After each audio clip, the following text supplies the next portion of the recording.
नमस्कार मेरे प्यारे दोस्तों एवं विद्यार्थियों, आप सभी का मेरे चैनल हिंदी विद दीप्ति मेहता में हार्दिक स्वागत एवं अभिनंदन। जैसा कि हम हिंदी शिक्षण विधियाँ पढ़ रहे थे, जिसके अंतर्गत हमने 65 क्वेश्चन हल कर लिए थे हिंदी की शिक्षण विधियों से संबंधित, जो आपके read, second grade, first grade सभी के लिए उपयोगी है। जिस एग्ज़ाम में शिक्षण विधियाँ आएंगी सभी के लिए ये वीडियो इम्पोर्टेंट है। हम 5 वीडियो में सॉल्यूशन देख चुके हैं 65 क्वेश्चन का। आज हम 66 क्वेश्चन से आरंभ कर रहे हैं, तो हमारा प्रश्न नंबर 66 से चलो हम शुरुआत करते हैं। पिछले वीडियो में मैंने क्वेश्चन पूछा था मूल्यांकन का अर्थ। तो मूल्यांकन का अर्थ होता है, 2-3 बच्चों ने लिखा था मूल्यधन अंकन। ठीक है, पर अगर एग्जाम में प्रश्न आता है तो मूल्यांकन का अर्थ होता है निर्णय लेना। ऑप्शंस में आएगा उसको आपको सही करना है। तो चलो अपन शुरुआत करते हैं क्वेश्चन नंबर 66 से। इकाई विधि में किस सोपान में गृह कार्य प्रदान किया जाता है? देखो, इकाई विधि मतलब अपन जो इकाई योजना बनाते हैं, इकाई योजना के तहत हम कौन से सोपान के अंतर्गत गृह कार्य प्रदान करते हैं। जैसे कि देखो, षष्टम है, प्रथम है, चतुर्थ है कि तृतीय। अगर आपको इकाई योजना बनाने आती है तो आप इस क्वेश्चन को आसानी से हल कर सकते हैं कि कौन से सोपान में गृह कार्य आएगा। तो हमारे षष्टम सोपान में गृह कार्य आएगा। इकाई योजना का प्रारूप कैसे होता है, मैं थोड़ा सा आपको यहाँ पर बताती हूँ। देखो, इकाई योजना का प्रारूप इस तरह का होता है। एक डिब्बा होता है, इसके अंतर्गत इस तरह के 1, 2, 3, 4, 5 ने 6 कॉलम होते हैं। ऊपर इस तरह से होता है। अब यहाँ मैंने लिखा है, देखो व्याख्या में इकाई योजना का प्रारूप में सबसे पहले यहाँ पर विशिष्ट उद्देश्य आएंगे, यहाँ अपेक्षित व्यवहारगत परिवर्तन आएगा, यहाँ वस्तु संकलन आएगा, शिक्षण बिंदु। उसके बाद यहाँ पर अध्यापन संस्थितियों को हम 2 भागों में डिवाइड करते हैं, जिसमें छात्राध्यापिका क्रिया और छात्र क्रिया दोनों आएंगे। उसके बाद यहाँ सहायक सामग्री आप जो भी उपयोग कर रहे हैं वो आएगा। यहाँ पर मूल्यांकन में फिर 2 कॉलम आएंगे, जिसके अंतर्गत पाठांतर्गत मूल्यांकन और पाठोपरांत मूल्यांकन। तो जो हमारा पाठोपरांत मूल्यांकन होता है उसमें गृह कार्य आता है। अब आप कॉलम गिनेंगे, कितने हुए? 1, 2, 3, 4, 5 और 6। तो छठे कॉलम के अंतर्गत हमारा आएगा गृह कार्य। तो देखो, यहाँ मैंने पूरा लिखा है कि इकाई योजना का प्रारूप जो होता है वो विशिष्ट उद्देश्य सबसे पहले होते हैं, फिर अपेक्षित व्यवहारगत उद्देश्य के अंतर ज्ञानात्मक, अर्थ ग्रहण, अभिव्यक्ति। हिंदी की तरह हो तो कौशल, अभिरुचि और अभिवृत्ति। अगर दूसरे सब्जेक्ट हो तो अवबोध, ज्ञानोपयोग, इस तरह के आते हैं, कौशल, अभिरुचि और अभिवृत्ति। अपेक्षित व्यवहारगत परिवर्तन, उसके सामने बच्चों में क्या परिवर्तन होगा वो लिखना है। वस्तु संकलन में हमने क्या क्या संकलन किया, किसका हम कर रहे हैं। अध्यापन संस्थितियों में छात्राध्यापिका क्रिया एवं छात्र क्रिया या छात्राध्यापक क्रिया या छात्र क्रिया आएगा। और सहायक सामग्री के अंतर्गत हम कौन कौन सी सहायक सामग्री का उपयोग कर रहे हैं, सहायक सामग्री कौन कौन सी हमने ली है उसको लिखना है। और मूल्यांकन में पाठा अंतर्गत हम कौन से मूल्यांकन करते हैं और पाठों उपरांत कौन से मूल्यांकन करते हैं। जैसे कि पाठा अंतर्गत के अंतर्गत हम बोध प्रश्न पूछते हैं, भाव विश्लेषण प्रश्न पूछते हैं, विकासात्मक प्रश्न हमारे होते हैं, वो पाठांतर्गत करते हैं। और पाठोपरांत हम पुनरावर्ती प्रश्न पूछते हैं। मूल्यांकन प्रश्नों में गृह कार्य प्रश्न पूछते हैं, वो पाठों मूल्यांकन के अंतर्गत आता है, पाठोपरांत के तहत। तो आपको समझ में आ गया होगा कि इकाई योजना किस तरह से बनती है और उसके 6 जो भाग है वो किस प्रकार के हैं। आपका दूसरा प्रश्न है, स्वगति, मूल्यांकन, प्रतिपुष्टि आदि से संबंधित विधि है, ये शब्द किसमें प्रचलित है? स्वगति, मूल्यांकन, प्रतिपुष्टि क्या प्रत्यक्ष विधि में आते हैं कि अभिक्रमित अनुदेशन विधि में आते हैं कि शूट लेखन अभ्यास विधि में आते हैं कि निगमन विधि में आते हैं? तो यह अभिक्रमित अनुदेशन विधि में आते हैं। ये स्वगति, ये सारे अभिक्रमित अनुदेशन के सिद्धांत हैं। हम जान लेते हैं अभिक्रमित अनुदेशन के सिद्धांत कौन कौन से हैं। तो अभिक्रमित अनुदेशन के सिद्धांत छोटे छोटे पदों का सिद्धांत होता है, क्रियाशीलता का सिद्धांत होता है, स्वगति का सिद्धांत होता है, स्वमूल्यांकन या तार्किक क्रम का सिद्धांत होता है और प्रतिपुष्टि का सिद्धांत होता है।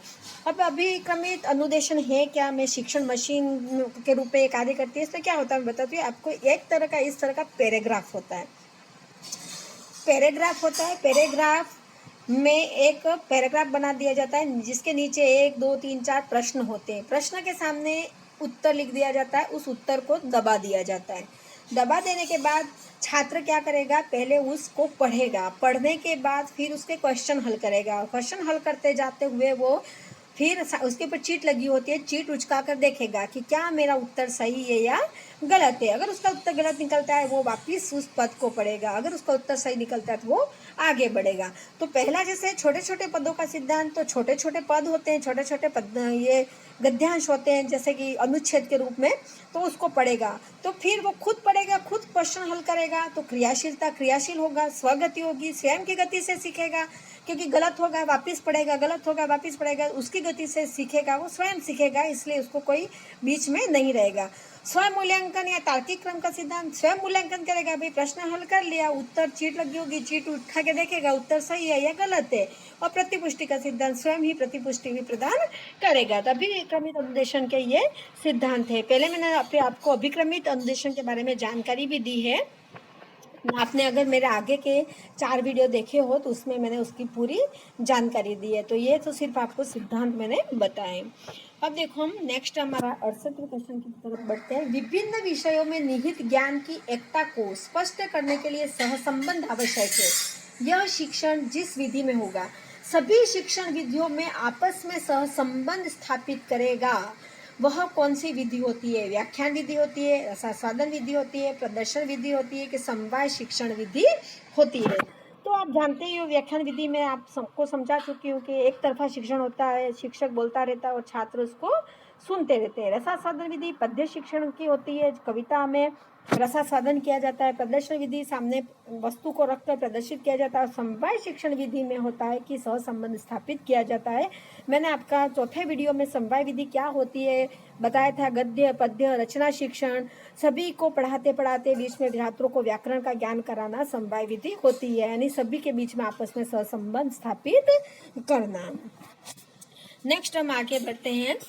व्याकरणिक नियमों को कंठस्थ कराने की अपेक्षा कक्षा में भाषाई वातावरण बनाने पर अधिक बल दिया जाता है। कौन? व्याकरणिक नियमों को कंठस्थ कराने की अपेक्षा, यानी व्याकरणिक नियमों को कंठस्थ नहीं कराया जाता है, बल्कि कक्षा में भाषाई वातावरण पर बल दिया जाता है। कौन सी विधि में होता है? दल शिक्षण विधि में होता है, प्रत्यक्ष विधि में होता है, दूरस्थ शिक्षण विधि में होता है, इनमें से कोई नहीं। तो देखो अपन ऑप्शंस काटते हैं, इनमें से कोई नहीं तो इसमें है नहीं। दल शिक्षण विधि में 2-3 शिक्षक होते हैं जो छात्रों के समूह को अलग अलग विषयों के बारे में जानकारी प्रदान करते हैं। दूरस्थ शिक्षण विधि में अनौपचारिक शिक्षा देते हैं, दूर से शिक्षा पत्राचार विधि होती है, और प्रत्यक्ष विधि होती है जिसमें भाषाई वातावरण पर अधिक बल दिया जाता है। तो इसके बारे में थोड़ी सी व्याख्या देख लेते हैं। इसके प्रतिपादक फ्रांस के गुइन महोदय थे जो 1901 में प्रत्यक्ष विधि का प्रतिपादन किया था। भारत में सबसे पहले प्रयोग बंगाल में टिपिंग महोदय ने किया, मुंबई में फ्रेजर महोदय ने किया और मद्रास में येट्स महोदय ने किया था। यह विधि नवीन भाषा सिखाने में काम आती है बिल्कुल, और अनुकरण के द्वारा बच्चा भाषा सीखता है। पहले एक क्वेश्चन मैंने आपको बना के दिया भी था कि अनुकरण के द्वारा भाषा सीखता वाला, और विदेशी भाषा सिखाने में प्रयोग में लिया जाता है। इसमें उच्चारण पर जोर दिया जाता है। अगर ऐसा पूछा जाए कि लेखन शिक्षण में जोर कौन सी विधि में नहीं दिया जाता है, तो लेखन शिक्षण में जोर है वो इस विधि में नहीं दिया जाता है, प्रत्यक्ष विधि में नहीं दिया जाता है, क्योंकि प्रत्यक्ष विधि में उच्चारण पे जोर दिया जाता है, भाषा पे बल दिया जाता है, विदेशी भाषा सिखाने पर बल दिया जाता है और अनुकरण पर बल दिया जाता है। आपको अच्छे से समझ में आ गया होगा कि प्रत्यक्ष विधि क्या है। देखो हम प्रत्यक्ष विधि के बारे में हमने जान लिया। अब अपन आगे बढ़ते हैं। सूक्ष्म शिक्षण, बीएड करते हैं तो हम सूक्ष्म शिक्षण के प्रोग्राम से गुजरते हैं। सूक्ष्म शिक्षण हमारे बीएड का एक अभिन्न अंग है। हमारी बीएड की शुरुआत ही सूक्ष्म शिक्षण से होती है। अब देखो सूक्ष्म शिक्षण के लिए आवश्यक नहीं है सभी बच्चे बीएड किए होंगे तो ही रीट दे रहे होंगे, सभी ने सूक्ष्म शिक्षण की प्रक्रिया से गुजरे होंगे सभी बच्चे। सूक्ष्म शिक्षण के लिए आवश्यक क्या नहीं है बताइएगा? प्रत्येक पाठ के पूर्व उद्देश्य तय किए जाए, अंतःक्रिया पर बल दिया जाए, पाठन और मूल्यांकन साथ साथ चले और शिक्षण की समय अवधि तय नहीं करे। अपने को पूछा नहीं है तो देखो प्रत्येक पाठ के पूर्व उद्देश्य, बिल्कुल उद्देश्य तय होते कि हमें क्या करना है। हम सूक्ष्म शिक्षण में आज क्या पढ़ाएंगे? प्रस्तावना कौशल पढ़ाएंगे कि हम व्याख्या कौशल पढ़ाएंगे कि हम प्रश्न कौशल पढ़ाएंगे? बहुत सारे कौशल है। हम सूक्ष्म शिक्षण में जब कॉलेज में हम इसका प्रक्रिया से गुजरते हैं तो हम 5 प्रक्रिया की तरह गुजरते हैं कि प्रस्तावना को 5 कौशलों से गुजरते हैं। प्रस्तावना कौशल है, सूक्ष्म ये प्रश्न कौशल है, व्याख्या कौशल है, उद्दीपन कौशल है, इस तरह की श्यामपट्ट कौशल है। यूँ 4-5 कौशलों से हम गुजरते हैं। तो उसमें सबसे पहले हम उद्देश्य तय करते हैं, अंतक्रिया पर बल देते हैं कि हम क्या करते हैं, शिक्षक व छात्र के बीच में अंतक्रिया करते हैं। जैसे प्रस्तावना में प्रश्न पूछते हैं तो भी अंतक्रिया होती है, हम न वो प्रश्न क्वेश्चन में प्रश्न पूछते हैं तो भी अंतक्रिया होती है, व्याख्या क्वेश्चन में भी हम व्याख्या करते हुए अंतक्रिया कर सकते हैं, श्यामपट्ट क्वेश्चन में भी हम अंतक्रिया कर सकते हैं। तो अंतक्रिया पर बल देते हैं। पाठन और मूल्यांकन साथ साथ चलते हैं, बिल्कुल मूल्यांकन साथ साथ चलते हैं, क्योंकि हम प्रश्न पूछते जाते हैं, छात्र उत्तर देता है तो हमारा मूल्यांकन हो गया। और तो पढ़ने के साथ साथ मूल्यांकन पर भी बोल देते हैं। और शिक्षण की समयावधि तय नहीं होती है, तय होती है। सूक्ष्म शिक्षण का एक चक्र होता है, चक्र के तहत हम क्या करते हैं, समयावधि तय करते हैं। तो कुल सूक्ष्म शिक्षण की प्रक्रिया हमारे 36 मिनट की होती है। ये ध्यान रखना, सूक्ष्म शिक्षण का चक्र चलता है वो 36 मिनट का होता है। कि सबसे पहले हम क्या करते हैं, शिक्षण योजना बनाते हैं। फिर दूसरा हम क्या करते हैं, शिक्षण योजना के बाद पढ़ाते हैं। पढ़ाने के बाद हम क्या करते हैं, प्रतिपुष्टि प्रदान करते हैं। फिर पुनः शिक्षण योजना बनाते हैं, पुनः पाठ को पढ़ाते हैं और पुनः प्रतिपुष्टि प्रदान करते हैं। इस तरह एक चक्र चलता है और उस चक्र को 36 मिनट लगता है पूरा करने में। यानी एक कौशल को पूरा करने में 36 मिनट हमको लगते हैं। इसलिए आपका ये ऑप्शन हुआ कि तय नहीं करे तो तय होती है। आगे हम बढ़े। कक्षा शिक्षण में उच्चारण में एक रूपता लाने में सहायक होगी। कक्षा शिक्षण में उच्चारण में एक रूपता, सूत्र विधि से, व्याख्यान विधि से, भाषा शिक्षण यंत्र विधि से कि कहानी विधि से। सूत्र विधि, व्याकरण शिक्षण रटने पे बल हो ही नहीं सकता। व्याख्यान विधि में उच्चारण में एक रूपता आएगी कैसे, शिक्षक ही बोलेगा। और भाषा शिक्षण यंत्र विधि में बिल्कुल उच्चारण में एक रूपता आएगी। कहानी शिक्षण में भी उच्चारण में एक रूपता नहीं आएगी, क्योंकि सभी कहानी सुनाएंगे तो अपने आप में अलग होंगे। तो भाषा शिक्षण यंत्र विधि जो होती है, जो आधुनिक विधि है, उसमें उच्चारण में एक रूपता लाई जाएगी। नेक्स्ट हमारा क्वेश्चन है, विद्यार्थियों की उपलब्धियों व कमियों का निरंतर रिकॉर्ड रखा जाता है। विद्यार्थियों की उपलब्धियां व कमियों का निरंतर रिकॉर्ड किस में रखा जाता है, पाठांतर्गत मूल्यांकन में, सतत मूल्यांकन में, मौखिक मूल्यांकन में, इनमें से कोई नहीं। तो सतत मूल्यांकन के अंतर्गत विद्यार्थियों का रिकॉर्ड रखा जाता है कि उपलब्धियां क्या की और कमियां क्या रही। अब हम जान लेते हैं सतत मूल्यांकन क्या होता है। आपके सतत एवं व्यापक मूल्यांकन 2 मूल्यांकन होते हैं, जिसमें सतत मूल्यांकन क्या है, तो सतत मूल्यांकन से तात्पर्य निरंतर होने वाले मूल्यांकन से।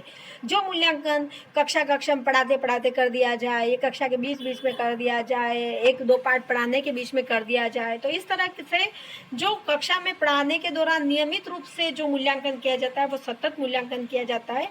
क्योंकि सतत शब्द का प्रयोग शिक्षण प्रक्रिया के संपूर्ण संबंधित आकलन के लिए किया गया है।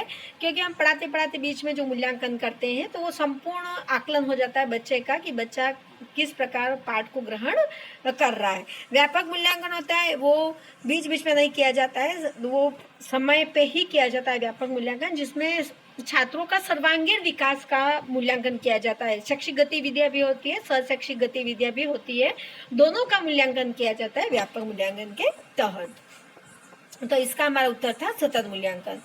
73 है, एक विद्यार्थी पदों और शब्दों के अर्थ में भिन्नता बता सकता है। देखो, समानार्थी शब्द है और उसका अर्थ है, दोनों में भिन्नता अगर बालक कर लेता है तो वह कौन से उद्देश्य की जानकारी रखता है। अगर ये काम विद्यार्थी कर लेगा तो क्या ज्ञानात्मक उद्देश्य की जानकारी रखेगा, या अर्थ ग्रहण की रखेगा, अभिव्यक्ति की रखेगा, या कौशल की।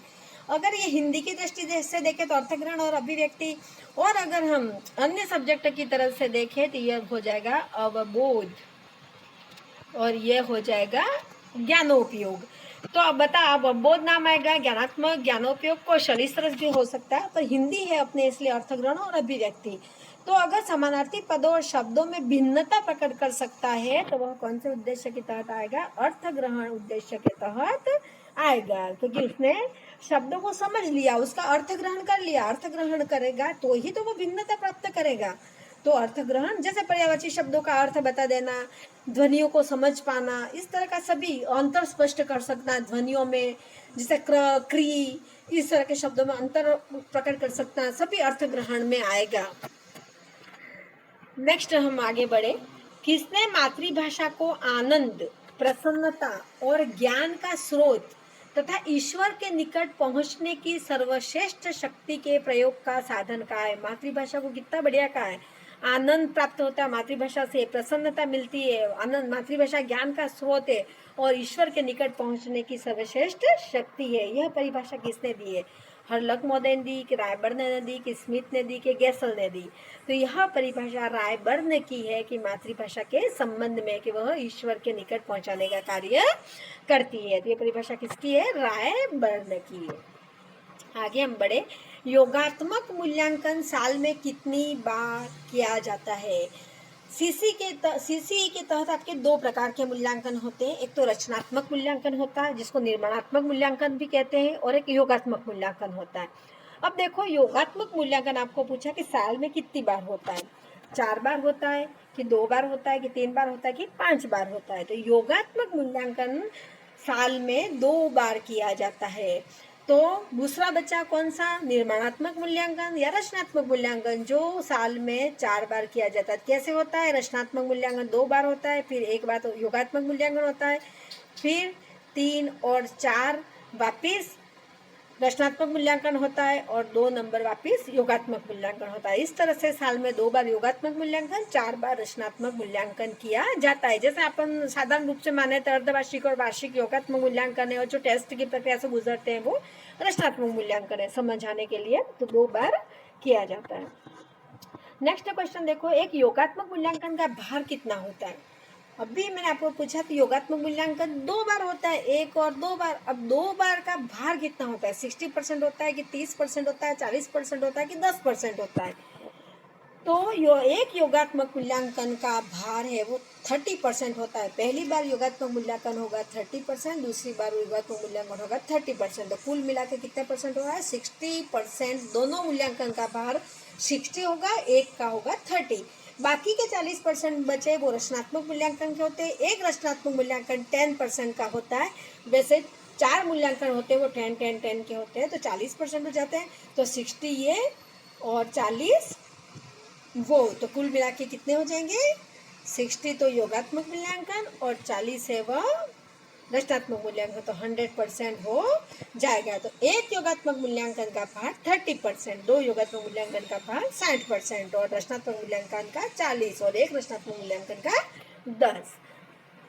मूल्यांकन की विशेषता नहीं है। नेक्स्ट क्वेश्चन देखो, मूल्यांकन की विशेषता नहीं है। अब मूल्यांकन की विशेषता जानो। देखो, मूल्यांकन व्यापक एवं सतत होना चाहिए। सतत में या नीचे हलंत आएगा इस तरह से, व्यापक एवं सतत होना चाहिए। मूल्यांकन केवल बाह्य पक्ष का होना चाहिए। मूल्यांकन क्रमबद्ध होना चाहिए। मूल्यांकन व्यवहार के तीनों पक्ष को होना चाहिए, ज्ञानात्मक, भावात्मक और क्रियात्मक। देखो, अब कौन सा गलत है अपन देख लेते हैं। मूल्यांकन व्यापक एवं सतत होना चाहिए। बिल्कुल, मूल्यांकन की हमारे सीसी की तरह 2 प्रणालियां, व्यापक भी है और सतत भी है। मूल्यांकन केवल बाह्य पक्ष का होना चाहिए, छोड़ दो इसको। मूल्यांकन क्रमबद्ध होना चाहिए। बिल्कुल क्रमबद्ध मूल्यांकन होगा। पहली यूनिट का लेंगे, दूसरी यूनिट का लेंगे, पहले है ना वो टेस्ट लेंगे, फिर बड़ी परीक्षा लेंगे, इस तरह से क्रमबद्ध होगा। ये भी सही है, ये भी सही है। मूल्यांकन व्यवहार के तीनों पक्षों का होना चाहिए, सही है। ज्ञानात्मक का भी होना चाहिए, भावात्मक का भी होना चाहिए और क्रियात्मक पक्ष का भी होना चाहिए। मूल्यांकन केवल बाह्य पक्ष का होना चाहिए, ये आपके गलत है, क्योंकि मूल्यांकन आंतरिक एवं बाह्य पक्ष दोनों का होना चाहिए। अकेले बाह्य पक्ष का मूल्यांकन नहीं किया जाता है। तो आपने विशेषता जान ली होगी कि मूल्यांकन व्यापक सतत होना चाहिए, बाह्य आंतरिक पक्ष दोनों का होना चाहिए, मूल्यांकन क्रमबद्ध होना चाहिए, मूल्यांकन व्यवहार के तीनों पक्षों का होना चाहिए, मूल्यांकन शैक्षिक व सशैक्षिक दोनों पक्षों का होना चाहिए, है ना। इस तरह से मूल्यांकन की विशेषता है, जिसका उत्तर आपके ब हो गया। नेक्स्ट है, सीसीई प्रणाली में B1 ग्रेड कितने प्रतिशत अंक प्राप्त करने वाले छात्रों को प्रदान की जाती है? B1, तो उसके पहले 2 आपके चली गई, A1 A2, फिर B1 B2, ऐसे C1 C2 इस तरह से चलती है। तो B1 61 से 70 की, 71 से 80 के, 51 से 60 के, 70 से 80। तो B1 ग्रेड प्रणाली है वो 71 से 80 में दी जाती है। नेक्स्ट देखो, हिंदी शिक्षण में उपलब्धि की जांच की जाती है।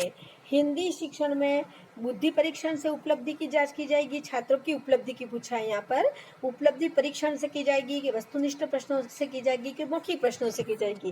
तो हिंदी शिक्षण में उपलब्धि की जो जांच होती है वह उपलब्धि परीक्षण से की जाती है। उपलब्धि परीक्षण मतलब छात्र का एक तरह का मूल्यांकन करना कि जो छात्र ने कहाँ तक उपलब्धि पाई है, जो यहाँ तक जहाँ तक शिक्षक के द्वारा पढ़ा दिया गया है वहाँ तक छात्र ने कहाँ तक उपलब्धि पाई है और कौन कौन सी कमियाँ रही है। अर्थ ग्रहण के कौशल के विकास के लिए अधिक उपयोगी है। देखो यहाँ पर क्या पूछा है, अधिक उपयोगी है ना, उपयोगी से भी अधिक उपयोगी पूछा है। तो देखो अपन ऑप्शंस देखते हैं, समाचार वाचन, द्रुत वाचन, मौन वाचन, सस्वर वाचन। यानी यहाँ उपयोगी तो चारों है पर सबसे ज़्यादा उपयोगी कौन सा है, तो समाचार वाचन हम करते हैं वो भी हमारे अर्थ ग्रहण के लिए उपयोगी है। द्रुत वाचन जो गद्य पाठ का एक प्रकार है कि गद्य जब हम पढ़ाते हैं, गद्य शिक्षण कराते हैं तो उसके अंतर्गत दो पाठ कराते हैं, द्रुत पाठ और गहन अध्ययनिष्ठ पाठ। तो द्रुत पाठ होता है मतलब जल्दी जल्दी पाठ को पढ़ना, जैसे हम उपन्यास, कहानी, इन सभी विधाओं को द्रुत पाठ के द्वारा पढ़ते हैं। तीसरा है मौन वाचन और चौथा है सस्वर वाचन। उपयोगी सभी है पर सबसे अधिक उपयोगी मौन वाचन, क्योंकि मौन वाचन में अपन क्या करते हैं, मन ही मन पढ़ते हैं और मन ही मन पढ़कर विषय वस्तु का अर्थ ग्रहण करते हैं। जैसे आपने बीएड में लेसन प्लान बनाया होगा तो उसमें आप मौन वाचन के आगे लिखते हो कि छात्राध्यापिका छात्रों को मौन वाचन का निर्देश देगी और सामने छात्र क्रिया में लिखा जाता है कि छात्र अर्थ ग्रहण करते हुए मौन वाचन करेंगे। तो मौन वाचन के द्वारा सर्वाधिक अर्थ ग्रहण किया जाता है, क्योंकि मौन वाचन में हम क्या करते हैं, स्वाध्याय करते हैं, मन ही मन पढ़ते हैं, चिंतन करते हैं, मनन करते हैं, तो उसके द्वारा पढ़ा हुआ हमें ज़्यादा याद होता है, ज़्यादा इसके हम अर्थ ग्रहण कर सकते हैं।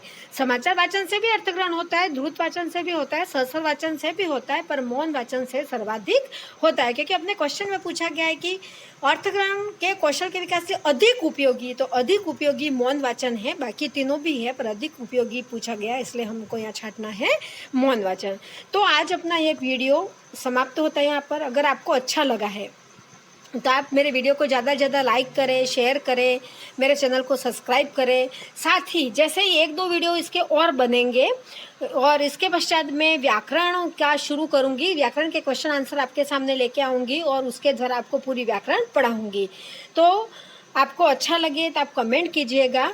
और साथ ही मैंने आपको एक क्वेश्चन पूछा था मूल्यांकन वाला, उसका उत्तर दिया था आपने। एक आज और क्वेश्चन पूछती हूँ जिसका आप उत्तर मुझे बताइएगा कमेंट बॉक्स में।